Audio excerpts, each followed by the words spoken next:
approach to it, then, you know, where the point you're making would then be taken care of. Okay, Malam Gustavo, this question of what's on ground, for instance, in terms of like social service, jobs, enterprise or mindset reform opportunities and resources, are they on ground, as in on the part of government, so that when these guys, when eventually this happens and these guys come up, they are occupied, like Noro said? Well, I do not speak for the federal government, but I know that they have what they call, I think, a safe corridor with a facility in Gombe State. The military has been involved in this safe corridor where they admit some members of the Boko Haram militants that I call the moderate element, to use the words of Governor Kashim Shettima, who have opted, to get out of the Boko Haram. I want to believe that some of these facilities, some of these elements that you've talked about should be, in the facility in Gombe. One issue I want to quickly draw our attention to, with regards to this difference or otherwise between the issue of Boko Haram and that of the Niger Delta militants, I think there is one point that actually there is a point of convergence.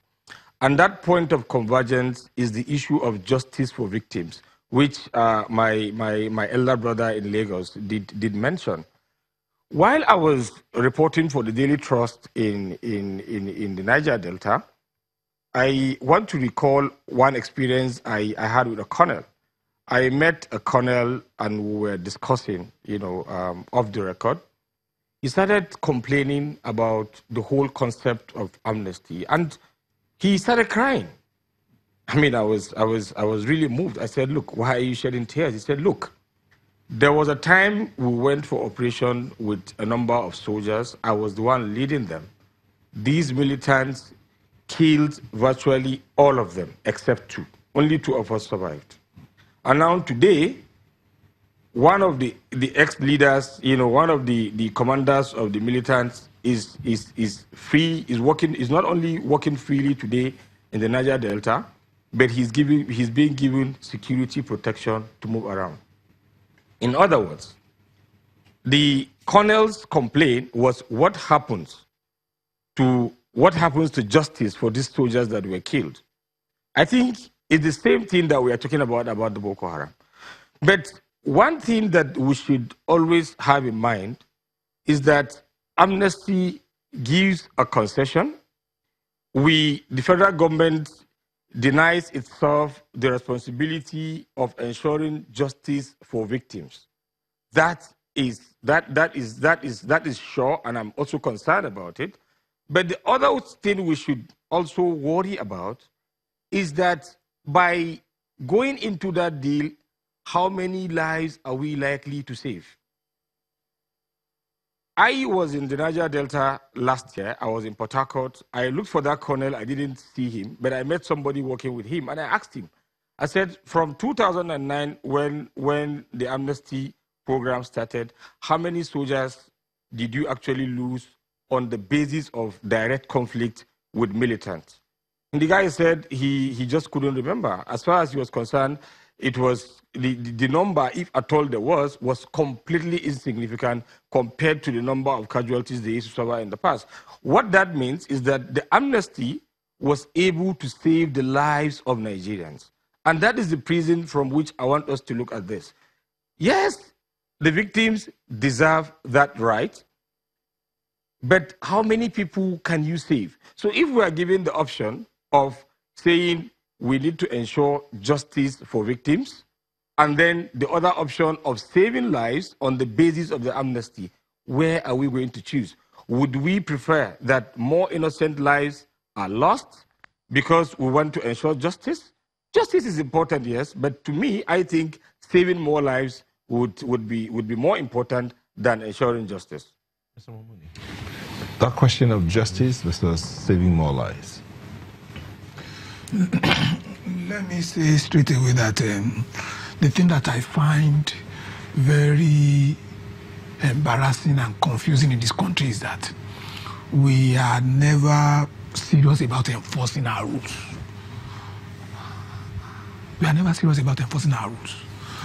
Now, our criminal code, our penal code makes critical provisions for the various activities that have gone on in Nigeria. Okay, hold your thoughts. When we come back, we'll continue our conversation about enforcing our rules. Sunrise will be back shortly. Please don't go away.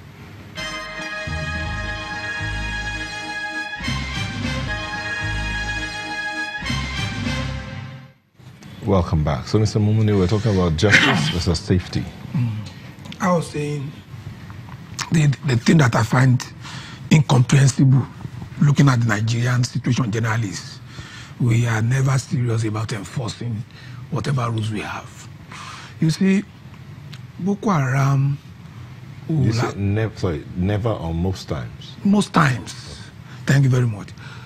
Boko Haram would have arisen by one act of mass atrocities.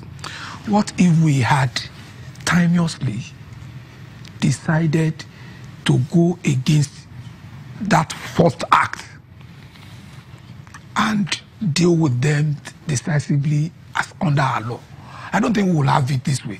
And again, looking at the Niger Delta thing, I think the reason why Boko Haram came with most force is that we never dealt with people who violated our rules, using the Niger Delta situation as excuse. How do you mean? No, you see, the Niger Delta thing started not on a mass scale. It started at first from a minute angle in the Niger Delta. What if we had enforced our rules seriously and said, no, we won't take this? So that to me is so important, because it's like when we say amnesty, assume another group of people in another part of Nigeria start this. The headsmen. Yes. And you see the reason why the headsmen are so seriously engaged in what they are doing is because they know that amnesty will come for those that they call Boko Haram, and it will get to them. I don't, you see, my own position is that I don't enjoy lawlessness. That is the way I see it. Yes. Okay. Mr. Dokolo, that comparison between the Niger Delta situation and the Boko Haram situation, there are a lot of people who say, please do not even go down that line and all. But we're talking about the safety of lives and property here. A lot of people have lost their lives. A lot have lost their means of livelihood. What do we... Okay, I mean, yes, I mean, I agree with those who say that, I mean, if you're a Niger Delta person, it's like an insult to compare what you were fighting for and what these guys are doing. There's really no basis